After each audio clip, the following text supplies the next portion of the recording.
자에게 복음을 넘버 2입니다. 가난한 자에게 복음을. 우리 한번 본문이 누가복음 4장 16절 19절입니다. 같이 읽어볼까요? 시작.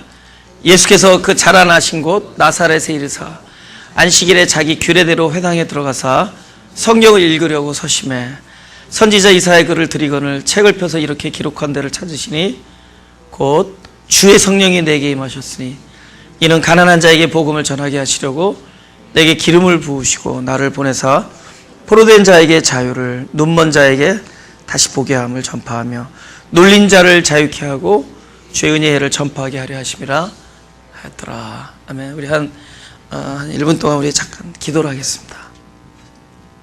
아멘. 우리 이제 지난주에 이어서 이 본문을 가지고 우리 함께 말씀 나눕니다. 그 38년 된 병자가 그 벤데스다 앞에 있었잖아요. 근데 거기를 들어가면은 이제 낫는 걸 알았지만 못 들어갔죠. 그죠? 우리가 의지는 있지만은 능력이 안 따릅니다. 우리가 부모가 이제 자식을 많이 사랑하죠. 그죠? 자식을 사랑할 때 그 사랑, 그건 변함이 없어요. 그리고 굉장히 그건 진심이죠. 그죠? 그러나 사랑해도 안 되는 것들 있잖아요. 그죠? 그러니까, 안 되는 것들이 있습니다. 그죠? 또 거의 진짜 결정적인, 특별히 이제 이 생명에 관해서는 우리의 능력 바뀝니다. 그래서 우리가 의지는 있으나 원하는 건 있지만은 그것이 안 되는 것 투성됩니다. 그래서 그 사도 바울이 그랬잖아요. 그죠? 내가 원하는 바 선은 행치 아니하고 도리어 원치 아니하나 악만 행하는도다. 근데 그 38년 된 병자가 그에게 있어서 그 베데스다 연못에 들어간다는 건 굉장히 필사적이었어요. 왜냐하면 안 들어가도 되고 들어가면 더 좋고 이런 차원이 아니라 반드시 들어가야 되는 거였으니까. 그는 반드시 나야 되는 거예요. 언제까지 바닥을 기면서 할 수 없었기 때문에 일어서고 싶었어요. 그래서 일어서야 되는 거였고. 그러니까 우리가 기도할 때, 그죠? 안 들어도 되고 들어주면 더 좋은 거는 필사적으로 기도하지 않아요. 근데 우리가 언제 막 맹렬하고 막 처절하고 진짜 필사적으로 우리가 기도를 하느냐? 들어주지 않으면 안 될 때. 이건 반드시 들어줘야 되는 일 때. 안 그러면 죽느냐 기도하느냐 둘 중에 하나일 때. 그때 우리가 기도를 합니다. 우리는 아주 맹렬하게 기도를 합니다. 그죠? 그런 경험을 다 할 거예요. 아마 이 사람에게 있어서도 아마 맹렬한 기도 제목이죠. 그것도 반드시 들어가야 돼요. 그래서 아마 그 오랜 세월 동안 기다렸죠. 그죠? 누가 나를 넣어줄 사람이 없나. 그래서 예수님께서 물어보니까 뭐라요? 물이 동할 때 넣어줄 사람이 없어서 못 들어간다 그래서 본인의 힘으로는 또 안 되니까. 그러니까 그의 기도는 뭐겠어요? 진짜 자비로운 사람 또 건강한 사람 보내서 물이 동할 때 나를 좀 넣을 수 있는 그런 천사를 보내달라고 기도했겠죠. 근데 그 기도 어떻게 했겠어요? 필사적으로 했겠죠. 그렇죠? 여러분 가난이라는 것, 그죠? 가난한 자에게 복음을 전할 때 우리 심령이 가난한 자, 그 절대 필요를 했죠. 푸토코스라는 헬러는 절대적인, 이거 뭐 있어도 되고 없어도 되고 하는 그런 필요가 아니라 없으면 안 되는 절대적인 필요. 이 가난이라는 상태가 무엇이냐? 내가 무엇인가를 원하고 소원하는 그것이 반드시 들어주지 않으면 안 되는 소원. 그죠? 하나님, 우리 아들을 명문대에 보내달라. 이거는 안 들어줘도 괜찮아요. 그죠? 예. 네. 그죠? 그걸 안 들어줘도 돼요. 예. 사실 이런, 이렇게 가까운 데도 문은 이렇게 반짝반짝거리는 명문이 많아요. 밝은 문 그런 거잖아요. 네. 그런 거는 우리가 절대적인 필요가 아니라는데. 근데 적어도 이 38년 된 병자에 있어서 그 연못에 들어가는 건 이건 절대적인 거거든요. 절대적인 들어줘야 되는 것. 근데 그것에 대한 그 소원이 맹렬하고 필사적이지만은 문제는 그것에 대해서 또 우리는 절대적인 불가항력이라는 거죠. 내가 원하는 것에 대해서 필사적으로 원하는 것에 대해서 내가 할 수 있는 것은 거의 불가항력이다. 그죠? 불가능이다. 이 상태를 성경에서는 가난이라고 합니다. 그죠? 우리가 심령이 가난하다는 게 그 푸토코이 토푸뉴마티에서 이 하늘나라에 대한 가난입니다. 사실은 영에 대한 가난, 성령에 대한 가난. 예. 그것은 우리의 힘으로 될 수 있는 게 아니에요. 근데 그것이 없으면 또 죽어요. 하늘나라의 그 생명이 우리에게 운행하지 않으면 죽는 거. 우리는 그건 없으면 안 되는 거지만. 그러나 이것은 진짜 우리의 손이 아니라 하나님의 손길이 우리에게 베풀어져야 된다. 그렇죠? 그것에 대해 우리가 할 수 있는 게, 우리가 궁극적인 선에 대해서 강렬한 원함과 의지는 있지만 그것을 베풀 수 있는 능력은 없다. 그렇죠? 능력이 없다. 이걸 가난이라고 하는 거죠. 근데 주님이 이 땅에 오신 이유는 바로 그 사람들을 향한 겁니다. 절대적인 가난을 끌어안고 사는 사람. 할렐루야. 그죠? 그 다음에 이제 우리 창세기 32장 7절에서 11절을 보겠습니다. 이거는 이제 그 야곱이 결국 도망가다가 외삼촌 라반의 집에서 진짜 오랜 동안을 지내고, 그 오랜 세월이 지난 후에 결국 형을 만나는, 다시 돌아오는 그때 가축을 이끌고 네 아내와 자녀와 종과 노비와 그 가축들 이끌고 제사를 이끌고 돌아가다 얼마나 걱정이 되겠어요. 다시 만나면은 형이 나를 아직도 화가 안 풀어서 나를 죽일지도 모르고 막 불안하고, 그러니까 별 생각을 다 하는 그런 상황입니다. 그죠? 근데 지금처럼 형 모르게 몰래 기집애 숨어 들어가서 살 수 있는 게 아니죠. 거기 외딴 길이었을 거 아니에요. 그것은 반드시 형과 부딪혀야 되는 숙명적인 만남이 있어요. 그때 이제 마음이 얼마나 불안했겠냐는 거죠. 그게, 그 심정이 여기에 그대로 나타난다. 제가 읽겠습니다. 야곱이 심히 두렵고 답답하여 자기와 함께한 종자와 양과 소와 약대를 두 떼로 나누고 가로되 에서가 와서 한 떼를 치면 남은 한 떼는 피하리라.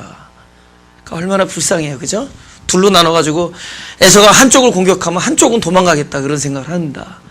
야곱이 이제는 기도합니다. 그리고 나서 또 가로되 나의 조부 아브라함 하나님, 나의 아버지 이삭의 하나님 여호와여, 주께서 전에 내게 명하시기를 내 고향 내 족속에게로 돌아가라 가라.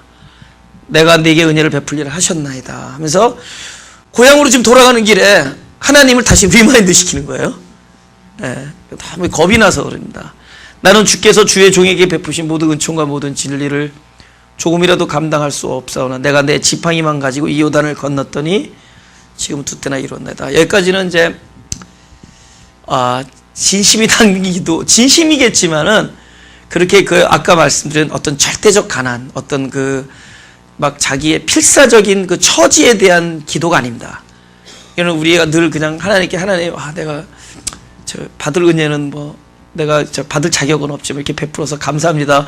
거의 그런 수준입니다. 근데 지금 이 11절에 나오는 것이 자기의 기도를 하다가 자기의 진심이 그냥 터져 나오는 순간이에요. 저는 몇 가지 기도의 문을, 성경을 읽을 때 제가 눈물이 혼자서 나는 구절 중에 하나가 이거입니다. 그래서 뭐라면, 내가 주께 간구하오니 내 형의 손에서, 에서의 손에서 나를 건져내시옵소서.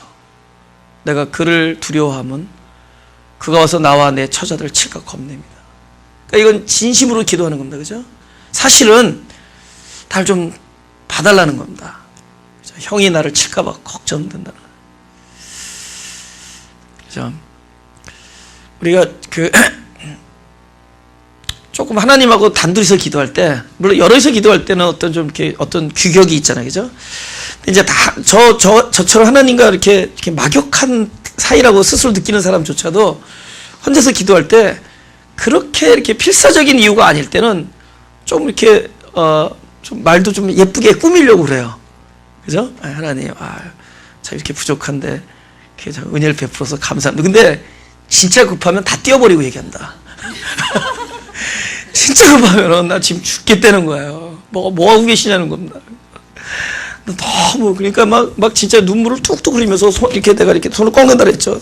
사람이 이렇게 꽉 쥐다 보면 한쪽으로 이렇게 밸런스가 휘게 돼 있거든요. 근데 저는 이렇게 왼쪽으로 해요. 그래서 내 입장에서. 그래서 꼭 하다 너무 아프면 고개를 갖다 대고 이러면 30도를 꺾입니다. 그 눈물이 툭툭 여기에 떨어져요. 그러면 하나님께서 얼마나 불쌍해, 그거. 그 당신 사랑하는 자녀인데 그 눈물을 툭툭 흘리면서 그 남자가 돼가지고, 그죠? 야! 하면서. 그러니까 하나님 내용 이전에 일단 모습을 볼 거예요. 여러분 생각에는 내용 들을 것 같죠? 하나님에게 있어서는 나라는 존재 자체가 내용입니다, 내용. 그러니까 불쌍해야 하니까.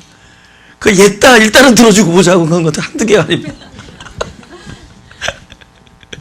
저는 그래서 이 야곱의 기도를 보면은 그런 느낌이 들 때가 있어요. 예. 보세요. 결국 야곱이 이렇게 기도를 하고 나서 홀로 남았다가 결국 하나님께서 기도를 응답하십니다. 결국은 하나님은 주변 환경을 바꾸지 아니하고 어떤 환경 속에서도 하나님이 안에서 자기를 다스리는, 그러니까 승리자, 곧 엘이 하나님이란 뜻이죠. 하나님이 안에서 나를 다스린다. 그 이스라엘이거든요. 그래서 그를 참된 승리자로 만들어주세요. 이 기도에 대한 응답은 결국 환도뼈를 깨는 거였습니다. 그가 의지할 수 있는 모든 걸 다 깨고 오로지 하나님 한 분만 붙잡지 않으면 안 되는, 그 과정이 얼마나 처절했는지 선택의 여지가 없게 만들어서 무조건 항복하지 않으면 안 되는 상황에 놓이게 해서, 그러니까 내가 선택하려고 했던 하나님이 아니라 다른 선택을 다 끊어버리고 선택의 여지가 없는 마지막 옵션이 하나님인 거야. 선택의 여지가 마지막 옵션 딱 하나 남은 게 하나님. 그래서 하나님을 붙잡지 않으면 안 되는 상황. 사실 그걸 이제 하나님 입장에서 엎드려 절받는 건데, 하나님이 얼마나 우리를 사랑하면은 얼마나 그 하나님이 겸손하신지 그 자리에 계세요. 그러니까 다른 모든 걸 다 해볼 때까지 기다리시고 나중에 마지막 하나 남은 옵션이 하나님이에요. 이제 선택의 여지가 없습니다. 그러니까 사실은 내가 나중에 하나님을 선택한 것 같지만 그거는 사실은 하나님이 인도한 겁니다. 그죠? 그 자리에서 우리를 인도하셨어요. 그 자리에서 내가 하나님 붙잡지 않으면 안 되는 상황 속으로 몰고 가는 그 시츄에이션. 내가 모든 옵션이 다 끝났어요. 마지막 선택의 여지가 없고 무조건 항복하지 않으면 안 되는 상황. 하나님 앞에 하나님만 붙잡아야 되는 그 상황. 그것을 그 절대적 가난이라고 하는 겁니다. 이제 그 가난의 뜻을 아시겠죠? 에? 우리 마음이 가난하다는 그 가난이, 주님께서 가난한 자에게 복음을, 그죠? 이사야서에서 여호와는 무릇 마음이 가난하고 한 사람들을 주목하고 권고한다라는 그 가난이 어떤 가난이냐? 절대적인 가난이에요. 원하는 바 있으나 원함에 대하여 내 자신은 불능한 사람이고, 우리가 선택의 여지가 많아서 이제는 선택의 여지가 하나도 없어요. 마지막 옵션이 하나님 한 분밖에 안 계신. 근데 그분이 하나님이야. 그 가난함. 그 가난함에 있을 때 그들에게 결국은 베푸시는 손길, 그걸 복음이라고 합니다. 그러니까 우리의 입장에 대하여, 자기 백성에 대하여 하나님이 반응하시는 게, 이게 복음이에요. 그죠? 죄에 대하여 구원하시고, 그죠? 흑암에 대하여 영광과, 그죠? 따뜻함과 어두움에 대하여 눈먼 자에게 눈을 뜨게 하고, 눌린 자를 자유케 하고, 그죠? 혼돈에 대하여 하나님의 경륜을, 그죠? 우리의 공허에 대하여 영광과 충만을 부어주시는 이 모든 반응, 이것을 복음이라고 합니다. 할렐루야. 우리가 어떻게 해야 되는 게 복음이 아니라 우리의 실존에 대하여 하나님이 어떻게 하시느냐가 복음이에요. 할렐루야. 우리의 우리의 상황에 대하여 하나님께서 하시는 것, 그것이 복음입니다. 그 가난한 자에게. 그럼 여기서 뭐예요? 마지막 선택이 하나님이 되시는 것이 그분의 복음입니다. 그러니 우리가 그저 이렇게, 여러분 38번 선을 봤는데 다 빠꾸 맞고 마지막 한 사람한테 오케이 했어요. 그 상대방 기분이 좋겠는데 나쁘겠어요. 그죠? 딱 다니면서 그런 거예요. 내가 38번, 37번 다 내가 선보고 빠꾸 맞는데 이 여자는 날 빠꾸 안 했다. 그래서 내가 이 여자를 결혼했다. 그러면 그 간증이 좋겠어요, 나쁘겠어요? 야, 근데 하나님이 그러신 분.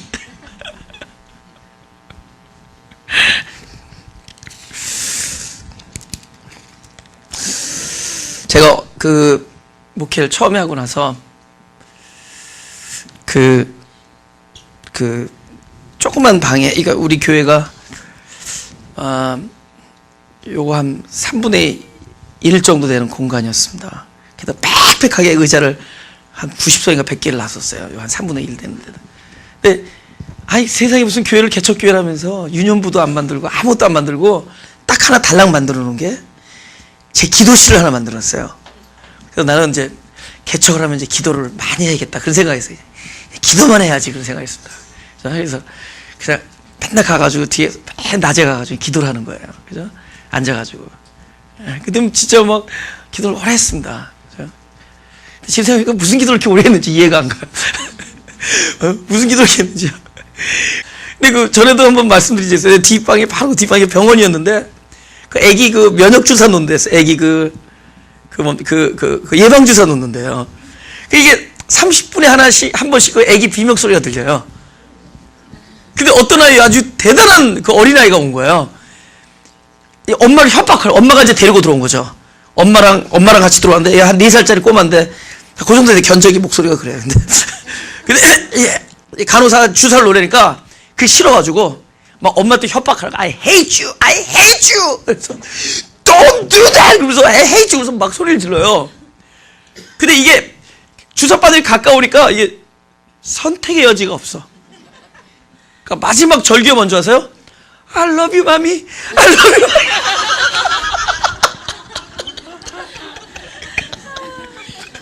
이게 주사바늘이 가까우니까 I love you, mommy. I love you, mommy, mommy, mommy. 그러다가 아주 들었어.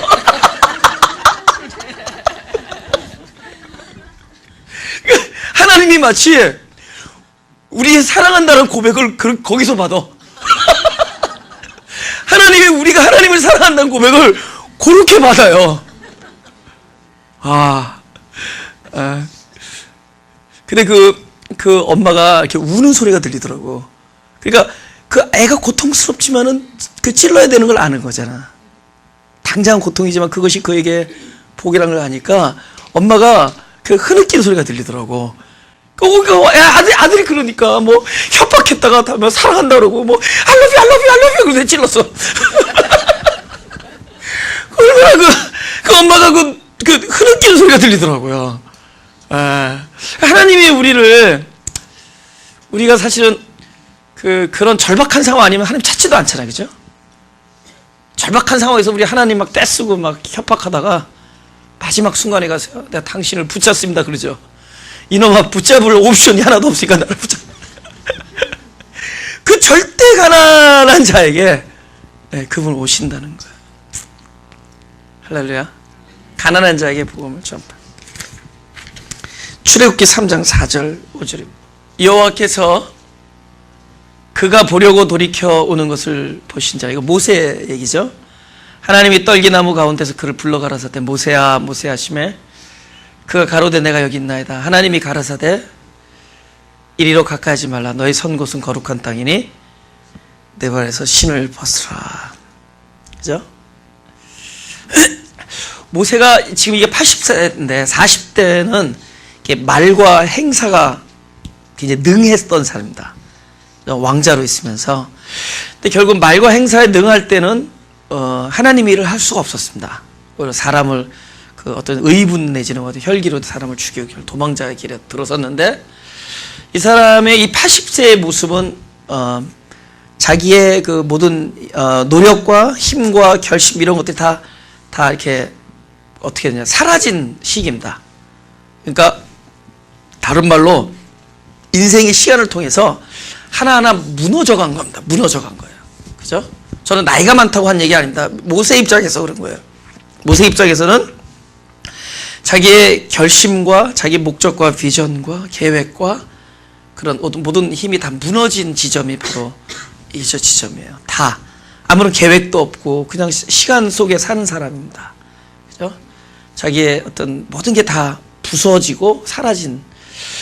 근데 하나님께서는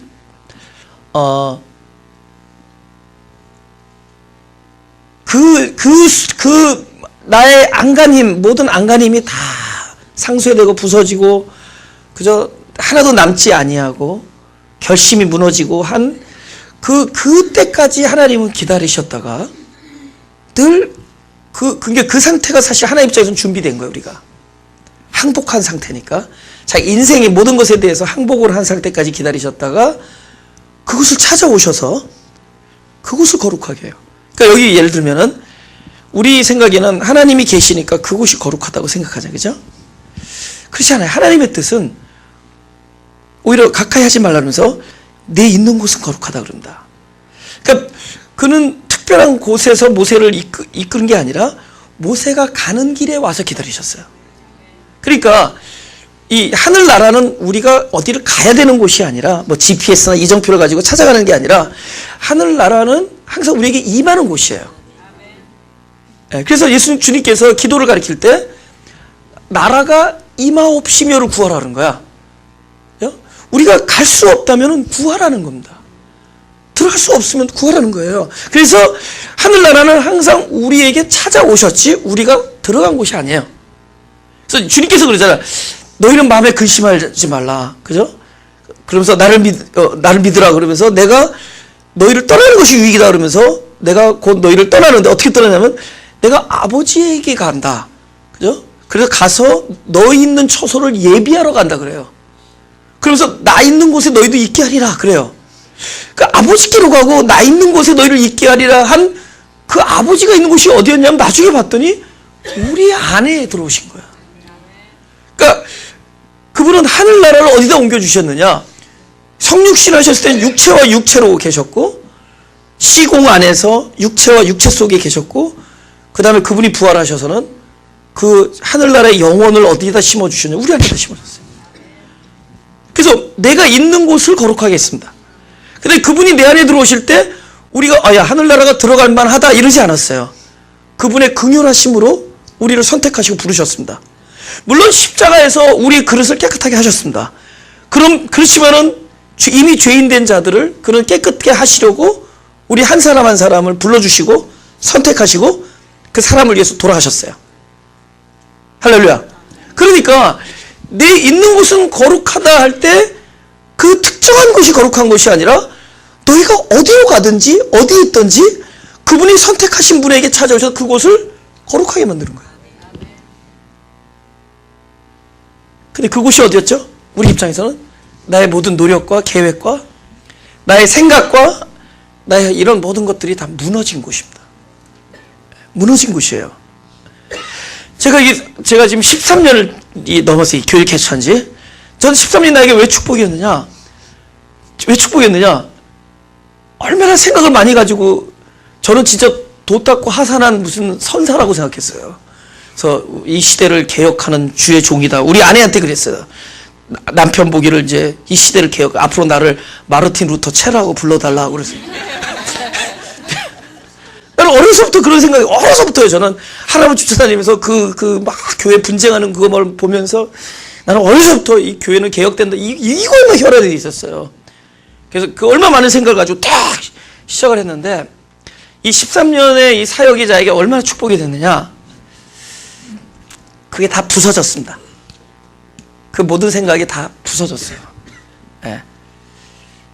개혁 안 돼도 돼. 왜냐면은 진짜 개혁이 필요한 내 자신이 개혁이 안 되고 있으니까 나 지금 기도 제목이 거의 90%가 저 자신이에요. 하나님, 일단 내가 개혁이 되기를 나 진심이에요. 일단 sanctification, 그 성화가 내 안에서 먼저 이루어지기를 소원하는 사람입니다. 제가 잠깐 만약에 누가 나에게 한 10초 동안 기도를 하라면 난 그렇게 기도할 거예요. 10초 동안 기도. 그리스도의 마음을, 그죠? 마치 그 돌에 맞기 죽기 전에 스테반의 마음. 그런 사람의 그 자리에 가기를 난 소원하는 사람입니다. 근데 그것이 그 마음이 오기까지 어떻게 왔냐면은 내 많은 생각과 계획 이런 것들이 다 부서지면서 왔어요. 제가 만난 많은 성도들은 저를 부서뜨리는 귀한 하나님 나의 도구였습니다. 저의 많은 생각과, 그러니까 나의 무능과 나의 부족함과, 그리고 나야말로 도움이 필요한 사람이고 나야말로 거룩함과 하나님의 은혜와 자비가 필요한 사람을 알게 해주신 분들입니다. 진짜. 근데 나는 오히려 그런데 나는 지금 더 감사하고 더 기뻐요. 왜냐면 그 상태가 가난한 상태이기 때문에 나의 모든 생각이 무너지고 부서지고 이제는 어디서만 기쁨을 찾을 수 있느냐?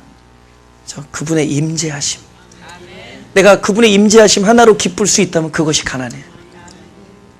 할렐루야.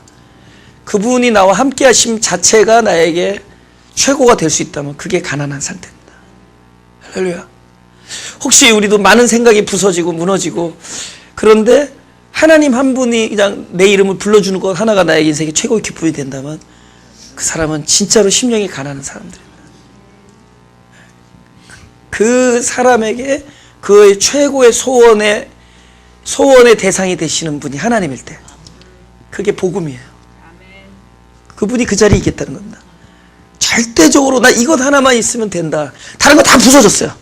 그럴 가능성도 없어. 미안한 얘기지만. 예, 진짜 개혁되기 전에 난 이 한 사람만 개혁돼도 난 성공한 사람이야. 진짜 나 한 사람만 진짜 좀 더 나아져도 난 성공한 사람입니다. 진심으로 그렇게 살아요.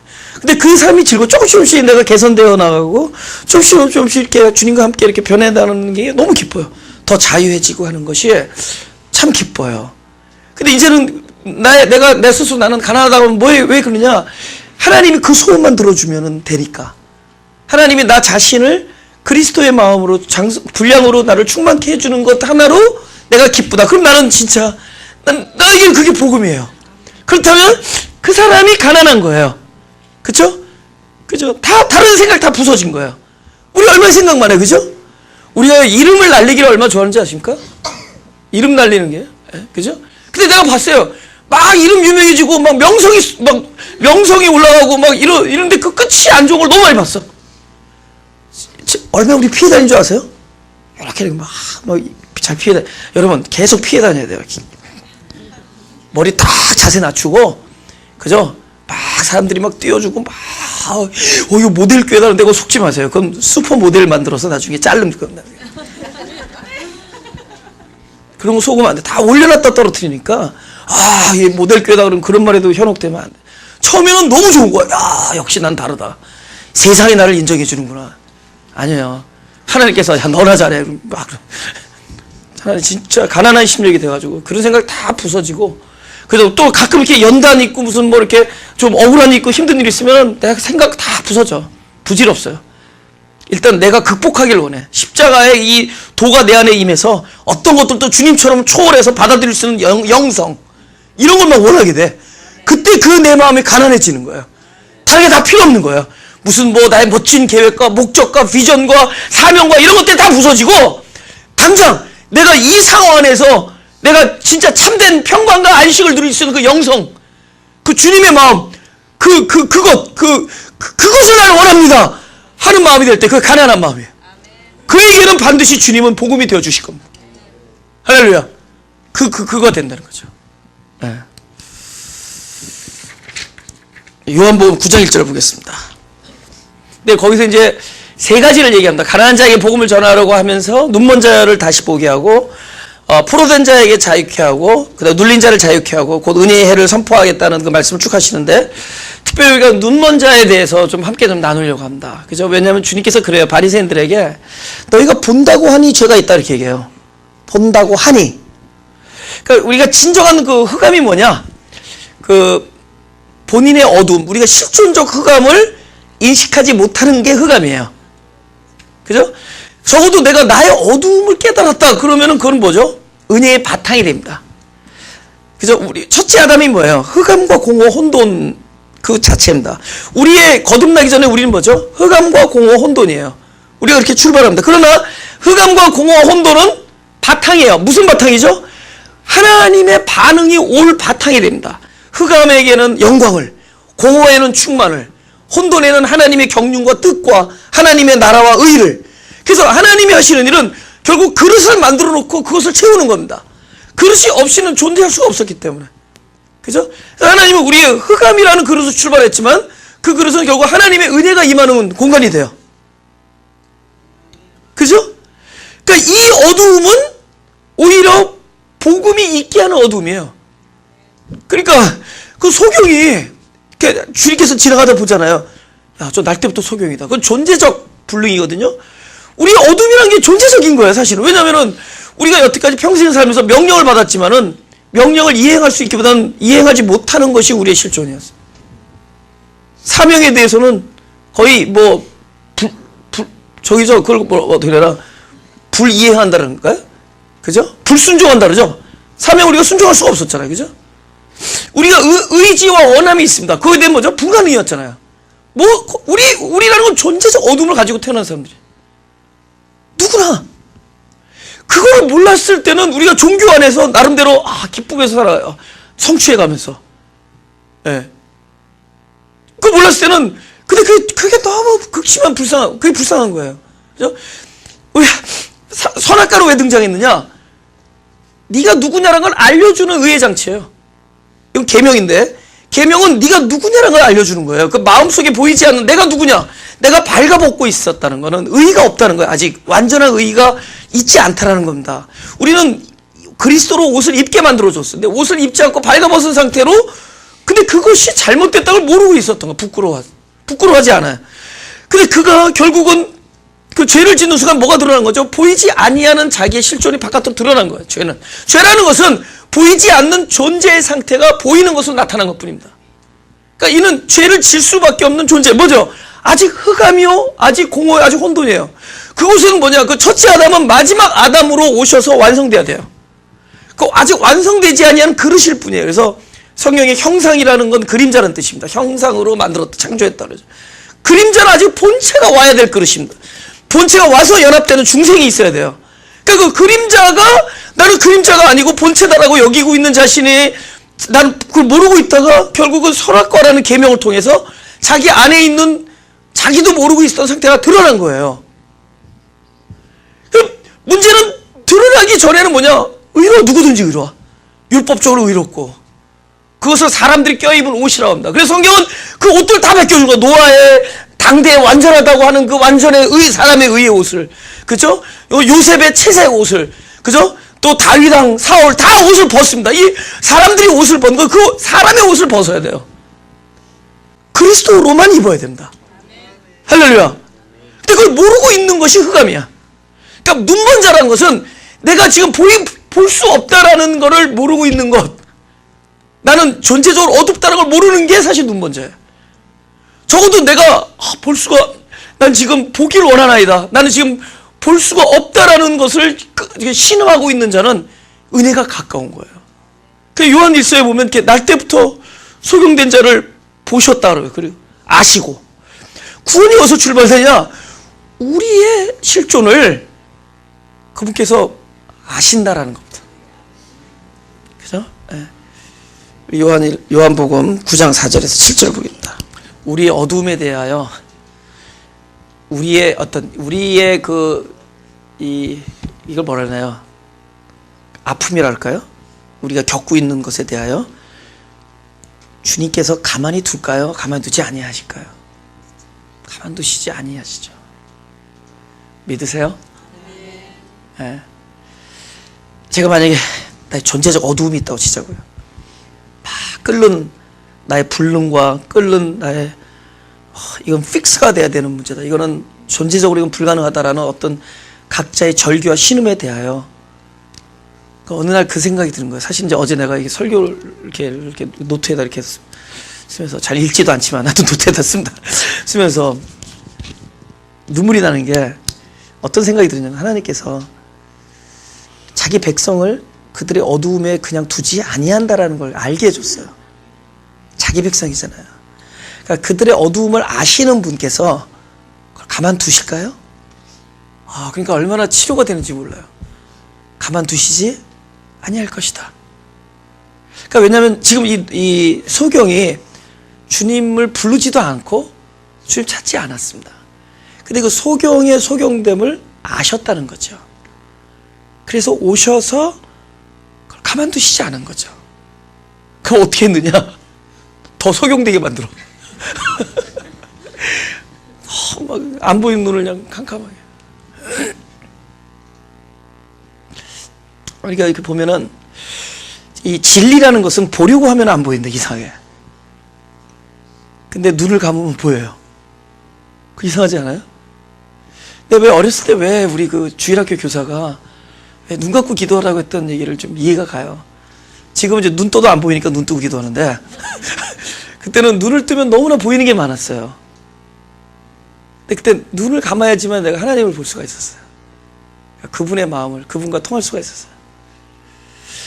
우리가 보려고 하면 오히려 안 보이는데 우리 눈을 감으면 보이는 것이다. 왜냐하면은 눈을 감는다라는 것은 이제부터는 내가 보았고 볼 수 있었고 보려고 했던 눈으로 보지 아니하고 이젠 다른 눈으로 본다는 거죠. 그러니까 내가 보지 못하는 그 눈으로 본다는 거죠. 그 눈을 주기 위하여 그 눈을 멀게 하는 겁니다. 그래서 하나님께서 어둠에 처해 있는 사람들을 가만두지 아니하는 방식들이 바로 이런 것들입니다. 내가 더 애써서 마지막 안간힘을 쓰려고 하는 것까지 다 거둬가는 거예요. 그래서 이제 선한 일은 사람의 힘으로 되지 아니하고 하나님의 은혜로 된다는 지점이 될 때까지 어두움은 우리 스스로 보려고 해서 밝혀지는 것이 아니라 그분이 우리 안에 나라가 오셔서 눈이 되셔야 돼요. 지금 할렐루야. 아시겠어요? 하나님의 나라가 내가 임해야 돼요. 그러면 그 눈이 이제 열려집니다. 주님께서 백성 제자들이 하나님의 나라 언제 임하냐고 물어봐요. 그러니까 그분께서 그래요. 20절 한번 볼까요? 누가복음. 이거 되게 중요한 얘기입니다. 바리새인들이 하나님의 나라가 어느 때 임하니까 언제냐고 물어봐요. 그죠? 그랬더니 예수께서 대답하여 가라. 하나님의 나라는 볼 수 있게 임하는 게 아니다. 이렇게 얘기합니다. 그러면서 여기 있다 저기 있다. 지금 언제냐 물어보는데 여기 있다 저기 있다라고 먼저 무엇이 아니라 그러냐면은 너희가 생각하는 그 나라가 하나님의 나라가 아니다라는 걸 알려주는 거예요. 그죠? 어떤 구체적인 왕국을 얘기하는 게 아니에요. 그래서 시간과 장소를 일단 초월시킵니다. 여기 있다 저기 있다 하면서 그 다음에 22절에 제자들에게 이르되 때가 이르리니 너희가 인자의 날 하루를 보고자 하되 보지 못하리라. 왜 그런 줄 아세요? 이제는 우리가 생각하는 이 시간 안에 속한 일이 아니라는 거예요. 사람의 시간이 아니에요.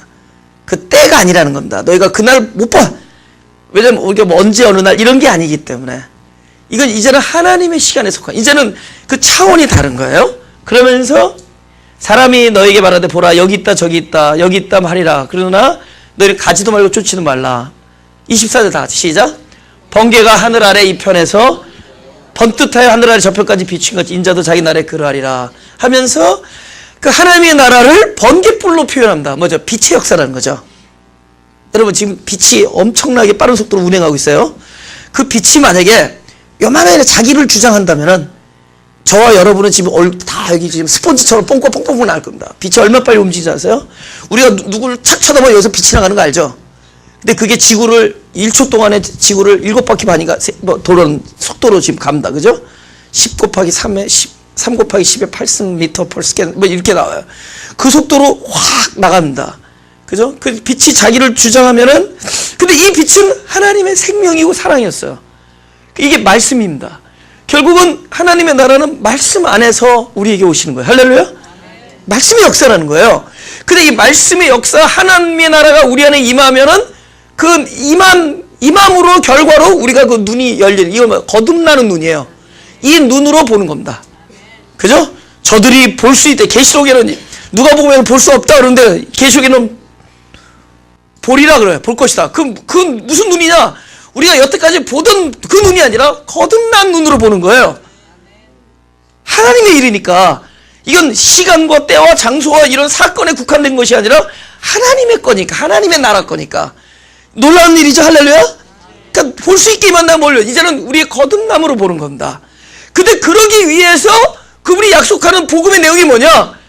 그러나 그가 먼저 자기 스스로 주님이 내가 먼저 고난을 받으며 이 세대에게 버림을 받아야 할지니라. 왜? 그분이 이제 십자가라는 대업을 앞두고 그분이 십자가에서 피를 흘리고 우리를 사하여 주시고 그 부활의 실체로 돌아가셔서 우리의 그 나라가 우리 안에 임해야만이 우리가 볼 수 있어요.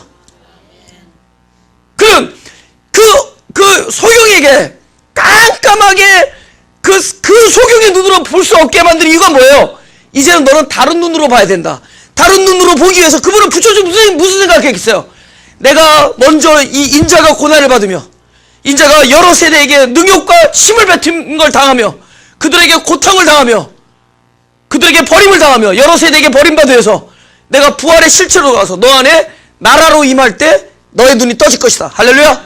우리의 많은 우리가 살아가면서 우리의 깜깜하게 되는 일들이 일어날 때 그분이 그냥 앉아서 쉽게 그냥 하시는 것이냐? 아니면 그분은 뭐야? 십자가의 고통을 머금으면서 우리에게 바로 진흙을 이겨서 우리 눈을 깜깜하게 하는 겁니다. 왜요? 그럴 때마다 뭐라고 그러시는 거예요? 우리 인생에 깜깜한 일이 있을 때마다 그는 뭐 하시는 거예요? 인자가 먼저 고난을 받고 많은 세대에게 버림을 받아야 할지니라 하면서 붙이는 거예요. 그러니 이 사역이 우리에게 무슨 일이 돼서 복음이 되는 거죠. 그분이 십자가를 겨쳐서 우리에게 뭐 주는 거죠? 새로운 눈으로 뜨게 한다면은 이건 뭐 우리에게 참된 복음이죠. 할렐루야. 네, 우리 마지막으로 요한복음 20장 11절 14절 보겠습니다. 오케이. 지금 제가 이제 세 구절을 읽는데 세 구절의 공통점을 찾아보세요. 마리아는 무덤 밖에 서서 울고 있더니 울면서 굽으려 무덤 속을 들여다보니 흰옷 입은 두 천사가 예수의 시체 뉘었던 곳에 하나는 머리편에 하나는 발편에 앉았더라. 천사들이 가로되 여자여 어찌하여 우느냐. 가로되 사람이 내 주를 가져다가 어디 두었는지 내가 알지 못함이니이다. 이 말을 하고 뒤로 돌이켜 예수의 서신 것을 보나 예수인지 알지 못하더라. 하나 봤습니다. 그 다음 요한복음 21장 3절 4절 시몬 베드로가 나는 물고기 잡으러 가노라 하매 저희가 우리도 함께 가겠다고 나가서 배에 올랐으나 이 밤에 아무것도 잡지 못하였더니 이건 예수님 십자가 돌아가신 이후에 디베랴 바닷가 돌아간 겁니다. 날이 새어나갈 때 예수께서 바닷가에 서셨으나 제자들이 예수인 줄 알지 못하는지라. 그 다음에 세 번째 누가복음 24장 13절 17절 그날에 저희 중 둘이 예루살렘에 25리 되는 엠마오라 하는 촌으로 가면서 이 모든 된 일을 서로 이야기하더라고요. 예수님 십자가 사건 이유입니다. 저희가 서로 이야기하면 문의할 때 예수께서 가까이 이르러 저희와 동행하시나 16절 저희의 눈이 가려져서 그인지 알아보지 못하거늘 예수께서 이르시되 너희가 길 가면서 서로 주고받고 하는 이야기가 무엇이냐 하시니 두 사람이 슬픈 빛을 띠고 머물러서더라. 오케이, 세 개의 공통점이 뭐예요? 예수님을 못 봤죠? 예수님을 알아보지 못했죠? 그 또 다른 공통점, 더 중요한 공통점. 예수님이 계셨다. 예수님이 함께 계셨다죠? 오케이. 나는 눈먼 자를 보게 한다라는 다시 보게 한다는 그 말씀이 어디서 나에게 실체가 됐느냐? 나는 성경 말씀이라고 생각해요. 왜냐면 성경 말씀 읽으면은 우리가 눈먼 자야. 우리가 주님의 임재를 못 봐. 근데 주님의 임재를 못 보는 거예요. 근데 어느 날 주님의 임재가 보였어. 뭐가 보게 한 줄 알아? 성경 말씀이 보여주겠어요. 왜냐면 우리가 언제 못 보느냐? 지나친 상실감과 지나친 고독함에 안 보여요. 그리고 마리아는 뭐죠? 어긋남에 안 보였죠. 자기의 기대와 이게 어긋났을 때 안 보였죠. 분명히 있어야 되는데 없었어요. 그죠? 시체가 있어야 되는데 시신이. 그리고 그 베드로나 이런 사람들은 지나친 그 자기 자신에 대한 배반감과 상실감과 이것이 없어졌죠. 예? 또 엠마오전에 그 사람들도 뭐죠? 자기의 어떤 고정관념과 며칠 전에 돌아가신 예수를 봤단 말이에요. 자기의 생각과 자기의 어떤 보았던 지식과 이런 것들이 주님을 보지 못하게 만들죠. 우리가 지나친 기대가 어긋나고 나의 마음이 생각대로 안 되지고 상실과 깨어짐과 그 다음에 고독함과 자기 자신에 대한 실망과 배반과 그 다음에 자기 고정관념과 이런 모든 것들로 인해서 그분을 못 봤죠.